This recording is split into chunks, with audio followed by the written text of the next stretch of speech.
Wow.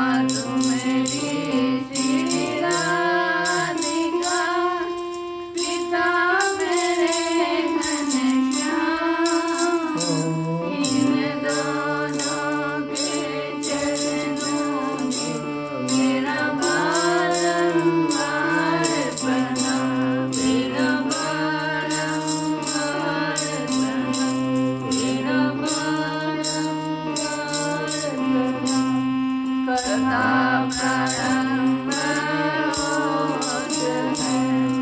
सुनहु वीर हनुमान राम लखन सिय जानकी सदा करहु कल्याण।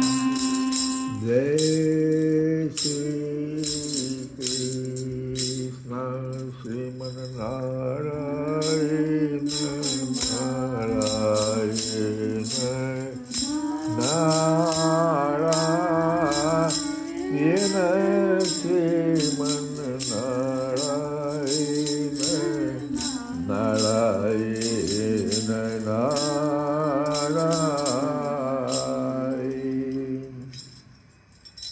कल की कथा में हम लोग सुने कि भगवान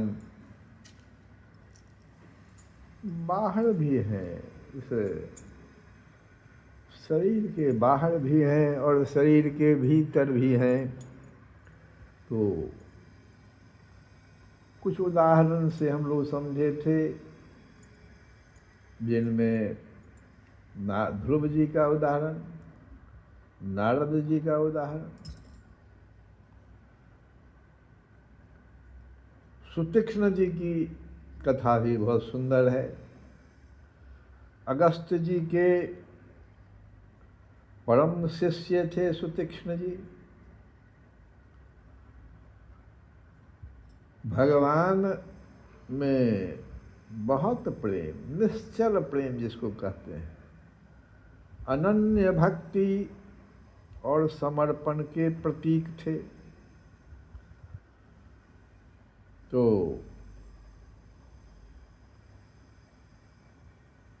सुने हम लोग कि भगवान की प्राप्ति के लिए अंतःकरण का पवित्र होना बहुत ही आवश्यक है, क्योंकि संत सरल चित जगत हित जाने सुभाऊ सनेहु। ऐसा उनका स्वभाव होता है संतों का। और पार्वती जी ने भी देखा कि स्वभाव और स्नेह को जान करके फिर प्रार्थना और कथा सुनाने की इच्छा उन्होंने किया कि अब आप हमें राम कथा सुनाइए।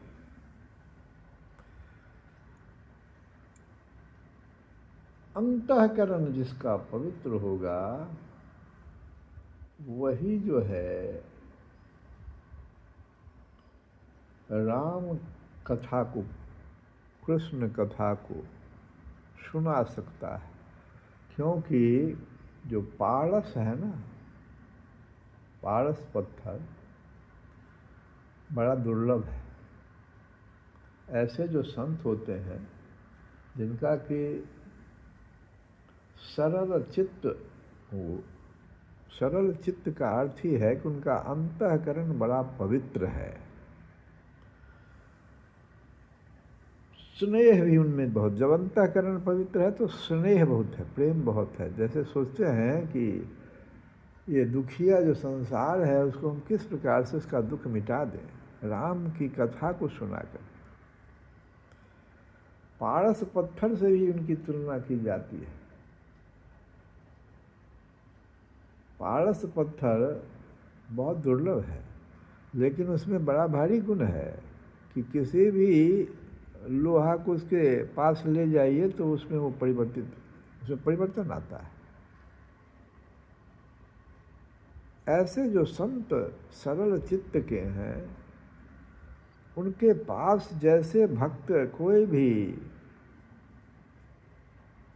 मनुष्य जो कि भक्ति चाहता है, भगवान को प्राप्त करना, सभी मनुष्य, देखो एक चीज़ है, जितने भी जीव हैं भगवान को प्राप्त करना चाहता है, इसमें दो मत नहीं है।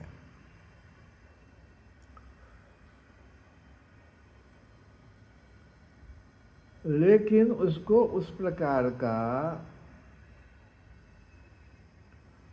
प्रकार की कथा नहीं मिल पा रही है जो उसके चित्त को संसार से विमुख करके और भगवान के तरफ आकृष्ट कर दे। बहुत सुंदर बात है।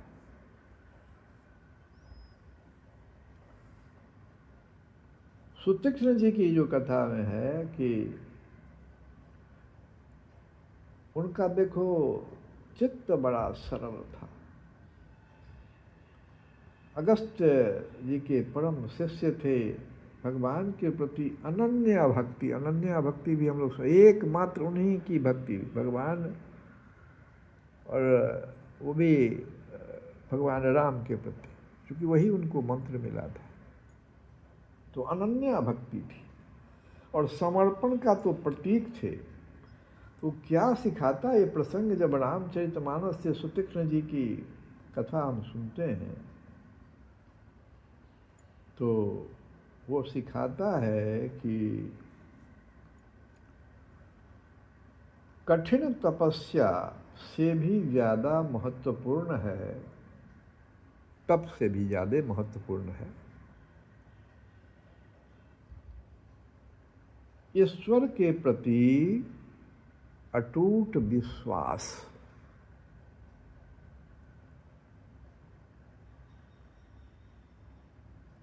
और प्रेम पूर्ण सरलता, ये दो चीज़ बहुत जरूरी है, जो परमात्मा को सहज ही प्राप्त करा देता है। यही कारण है कि भगवान राम उनके हृदय में विराजित हो गए। बाहर भी भगवान राम है। सुतीक्ष्ण जी का प्रसंग जब पढ़िएगा तो भगवान राम तो लक्ष्मण जी के साथ वहाँ पर आए हुए हैं, बाहर भी हैं और उनके हृदय में भी विराजित हो गए जाके।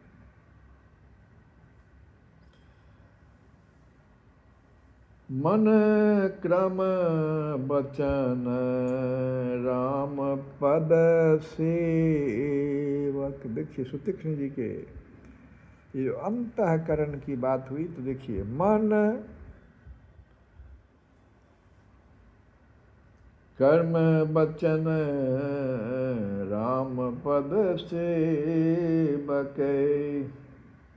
सपन हूँ आन भरोस न देवक। दूसरे किसी पर विश्वास नहीं, कोई देवता हो कुछ भी हो ना, बस एक जो गुरु ने जो बता दिया। सबरी माता के साथ भी तो ही हुआ, सुतीक्ष्ण जी के साथ भी तो ही हुआ। गुरु ने बता दिया राम जी आएंगे, भगवान राम आएंगे, कोई कठोर तपस्या करने की जरूरत नहीं। खाली तुम अपने अंतःकरण को पवित्र रखो। मन क्रम बचन राम पद सेवक, सपन हूँ आन भरोस न देवक। तो सुतीक्ष्ण जी की तरह मन कर्म और वचन से जो प्रभु का हो जाता है, प्रभु स्वयं उसके पास चले आते हैं। बस यही तो सिखा रहा, ये प्रसंग तो यही सिखा रहा। खाली आपने आपको अपने अंतःकरण को पवित्र कर लेना है। और कैसे होगा? तो मन से, कर्म से और वचन से। भगवान आपके पास आएंगे। माता सबरी के साथ भी तो यही हुआ।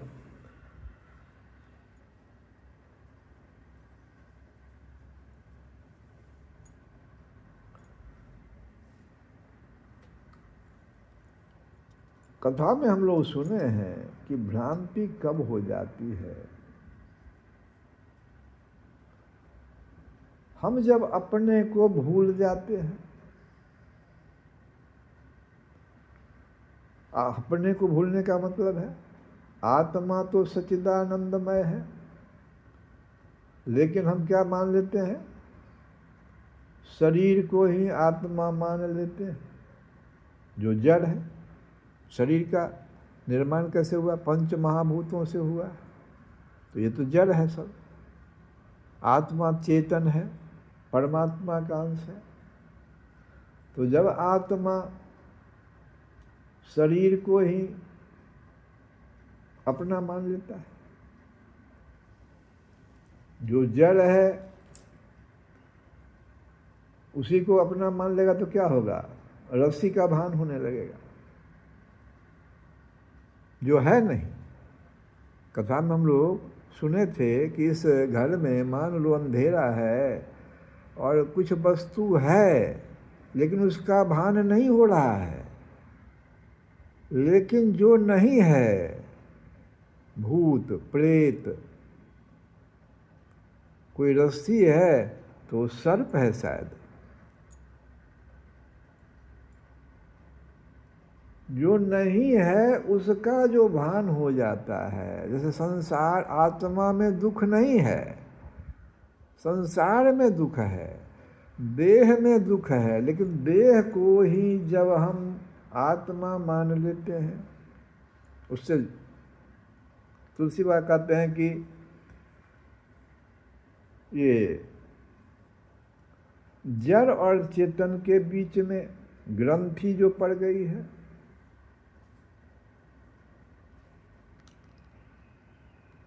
जड़ चेतन ही ग्रंथि पड़ गई, उत्तरकांड में है कि ये जो ग्रंथि पड़ गई, दोनों आपस में एक दूसरे से ऐसा जुड़ गए हैं कि भ्रांति हो गई है कि भाई हम तो देह हैं। तो होता क्या है, भोगिए तब संसार के सारे दुखों को, देह के साथ जो दैहिक दैविक भौतिक ताप होता उसको भोगिए तब। सारी भ्रांति पैदा हो जाएगी, सिर्फ भय उत्पन्न हो जाएगा, भगवान से तो विमुख कर ही देगा ये, कभी मोक्ष तो हो ही नहीं सकता। फिर भगवान की जो माया शक्ति है वो काम करने लग जाती है।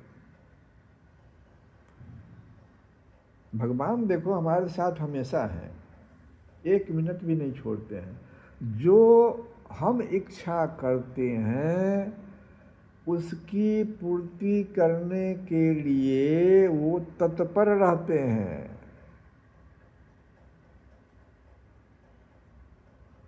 लेकिन हमारी इच्छा, हमारी कामना, ये जो भ्रांति पड़ने के कारण संसार की ओर हो जाती है, विषयों की ओर हो जाती है, फिर हम फंसते जाते हैं। भगवान तो उसकी पूर्ति कर देते हैं, लेकिन अपराध पे अपराध जो आपसे होते चला जाता है उसके बाद से, इसका बहुत विस्तार से यहाँ व्याख्या करना संभव नहीं। हम सब लोग ऐसा गलती कर रहे हैं, प्रत्येक दिन गलती होती है। सांसारिक वस्तु की इच्छा किए, अब बाद में महसूस हुआ करे भाई तो भारी भयानक नुकसान हो गया हमसे, प्राप्ति भी हो गई। और इस तरह से आपने पूरे अपने अवस्था को बिता लिया। भगवान के तरफ आपका, उस भगवान के तरफ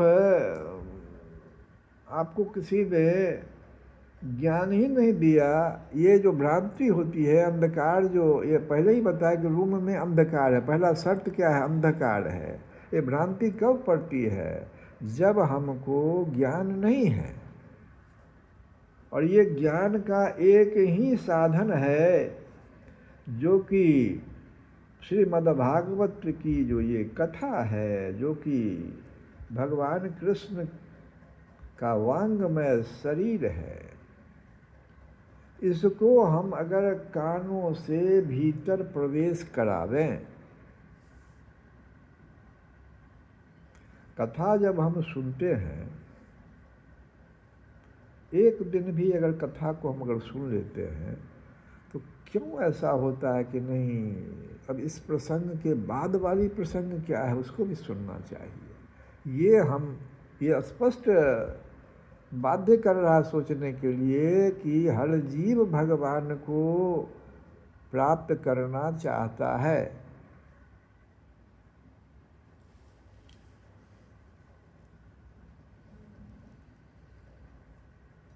ये मद्भागवत जो है वो ज्ञानप प्रदीप है। प्रदीप मतलब दिया, दीपक। इसको अगर आप सुनिएगा तो ये ज्ञानप प्रदीप है।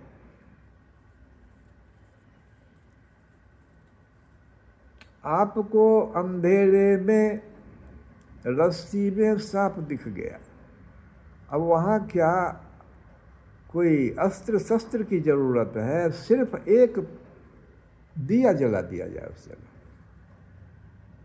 देखिए वो रस्सी दिखाई पड़ने लगेगी। कुछ करने की जरूरत ही नहीं है। आप जो ये जो कह रहे तुलसी बाबा की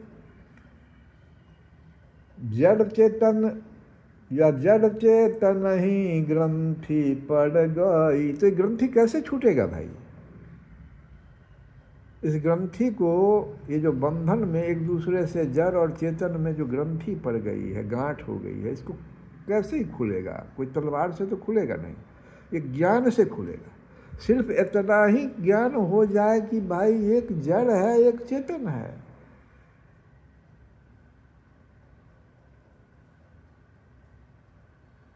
बस इतना ज्ञान होना है, ग्रंथि खुल गई। उसमें जो विकार आ रहा है वो चेतन में नहीं है। हम तो परमात्मा के अंश हैं।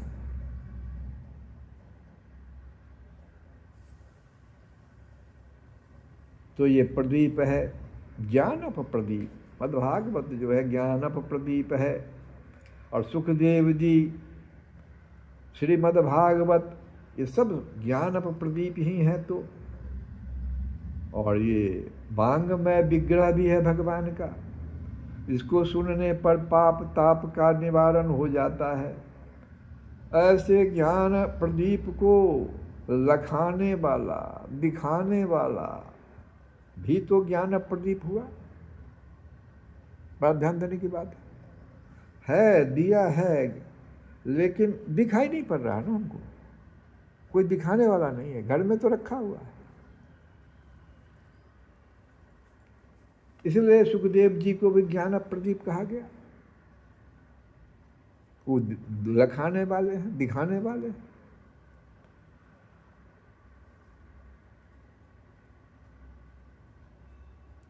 एक जानने वाली वस्तु होती है, एक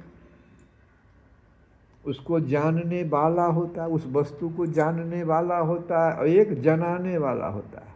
तो सुखदेव जी हुए जनाने वाले, जो जिज्ञासु को बता देते हैं कि भाई ये ज्ञान प्रदीप है, ये वांगमय विग्रह है भगवान का, इसको श्रवण करो, तुम्हारा अंधेरा मिट जाएगा। ये भागवत जो है यही तो जानने वाली वस्तु है। और हम ही लोग तो जानने, हम जितने भक्त हैं हम ही लोग तो जानने वाले हैं।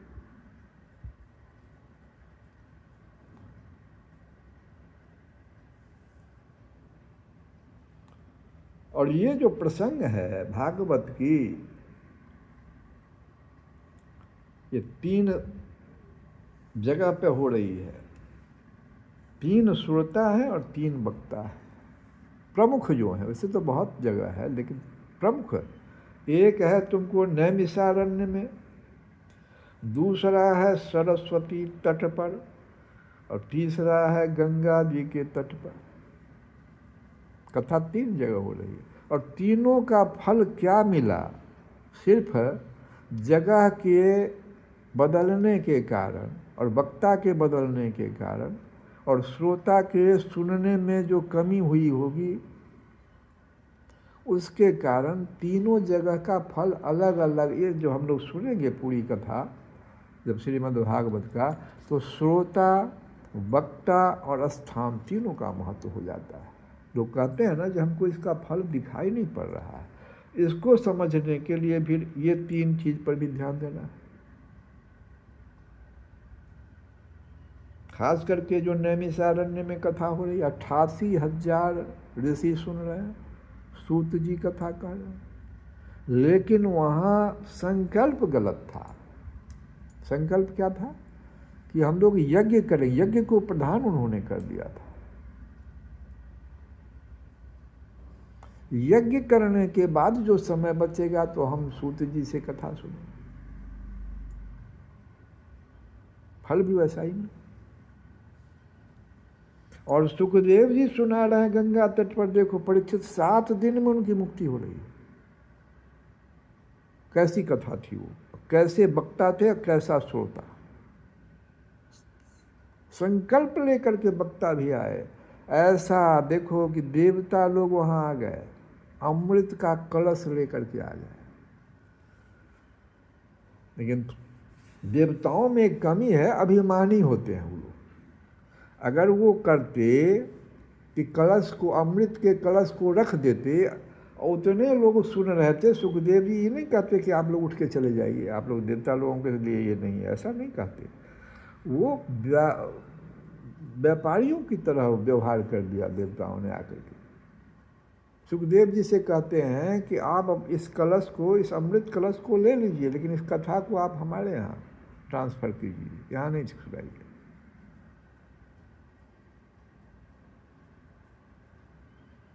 बहुत डांट पड़ गई देवताओं को। वो चुपचाप अपने अभिमान को, तो एक ये भी बात बहुत इम्पोर्टेंट है कि आप देवता हैं, इससे क्या, आप अभिमान को त्याग करके श्रोता बनिए। जो कोई भी कथा गा रहे हैं उनके प्रति, और ये चीज़ हर परिवार में हम देख रहे हैं, अरे वही तो गा रहा है। अरे भाई गाने वाला जो हो, गा तो रहा है श्रीमद्भागवत के प्रसंग को ही तो। जो बांग में शरीर, विग्रह शरीर भगवान का, ये जो यही तो हमारे कानों में जा रहा है। कुछ तो कुछ न कुछ तो जरूर लाभ देगा ये। लेकिन देवताओं की तरह जब आप व्यापार कीजिएगा तो उनको तो कुछ मिला नहीं, लौट गया। और परीक्षित जी और जो लोग सुन रहे थे उनको लाभ मिल गया। इन सब बिंदुओं पर भी हम लोगों को विचार करना चाहिए, सोचना चाहिए। अब इस भागवत के 10 लक्षण बताए गए हैं। सुखदेव जी कहते हैं परीक्षित, अब हम लोग कथा सुन रहे हैं सुखदेव जी और परीक्षित के बीच का। इस भागवत पुराण में 10 विषयों का वर्णन हुआ है। पहला है सर्ग, स्वर्ग नहीं, सर्ग। सर्ग किसको कहते हैं?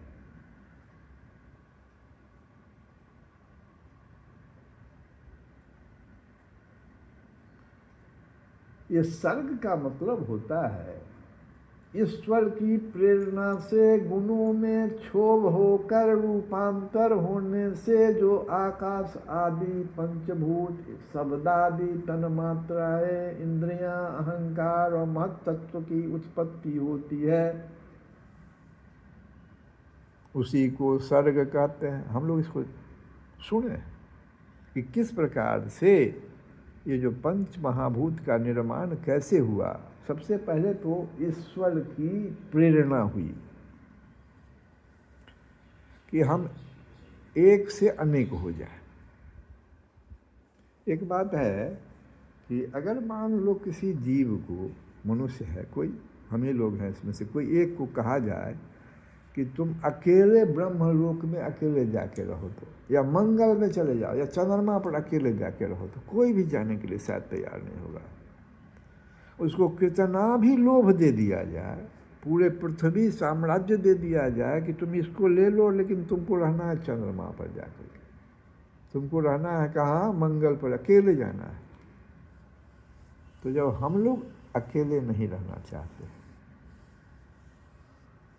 इसका मतलब हम लोग कौन है भाई? भगवान के ही तो अंश हैं। जैसे भगवान की इच्छा हुई कि हम अकेले न रहें, अब अनेक हो जाए, खेलने की इच्छा हो गई। क्यों लोग परिवार बना के रहता है? विचार कीजिए थोड़ा सा। तो जब भगवान की इच्छा हुई, प्रेरणा हुई, तो गुणों में क्षोभ होने लगा। 5 गुणों वाली जो ये पृथ्वी तत्व है, इसका एक गुण का जैसे प्रलय के समय क्या होता है, एक गुण का लोप हुआ, 4 गुण वाली जल, उसका एक गुण गया, फिर 3 गुण वाला अग्नि, इस प्रकार से रूपांतरण। अब फिर ऊपर से भी रूपांतरण से एक गुण आके जुट गया, आकाश तत्व में एक गुण, उसमें एक गुण आके और जुट गया, 2 गुणों वाला बन गया, फिर 3 गुण, 4 गुण, फिर पृथ्वी का निर्माण हो, पंचमहाभूत का निर्माण हो। इसी प्रकार से शब्दादि तन मात्रा जो है, जो इंद्रियां हैं, अहंकार है, महत्त्व है, सब की उत्पत्ति और इसकी कथा जो हम सुनेंगे उसी को सर्ग कहते हैं। तो कह रहे हैं सुखदेव जी की परीक्षित इस भागवत पुराण में 10 विषयों का वर्णन है, तो पहला हो गया सर्ग। इसका बड़ा विस्तार से वर्णन है कि किस प्रकार से इन सबों का निर्माण हुआ है। दूसरा है विसर्ग, तीसरा स्थान, फिर पोषण, उति, मनवंतर, ये 14 जो मनवंतर, किस कौन कौन से मनवंतर हैं, कितना समय लगता है, क्या क्या होता है उसमें, पूरी कथा है। ईशानुकथा, भगवान के विभिन्न अवतारों के और उनके प्रेमी भक्तों की जो आख्यान है वो भी इस भागवत में हम लोग सुनेंगे। इसी को ईशानुकथा, ये विषय भी आएगा। निरोध, मुक्ति और आश्रय, इन 10 विषयों का इस भागवत पुराण में वर्णन है। इनमें जो 10वां जो है आश्रय तत्व है, उसी का ठीक ठीक निश्चय करने के लिए कहीं श्रुति से कहीं तात्पर्य से वर्णन किया है, कहीं तात्पर्य से और कहीं दोनों के अनुकूल अनुभव से महात्माओं ने अन्य 9 विषयों का बड़ी सुगम रीति से वर्णन किया है।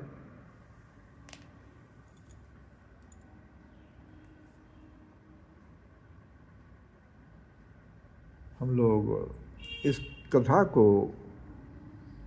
पुनः कल भी सुनेंगे। श्री राधे गोविंदा मन बजले हरि का प्यारा नाम है। श्री राधे गोविंदा मन बजले हरि का प्यारा नाम है। श्री कृष्ण गोविंद हरे मुरारे, हे राधे नाम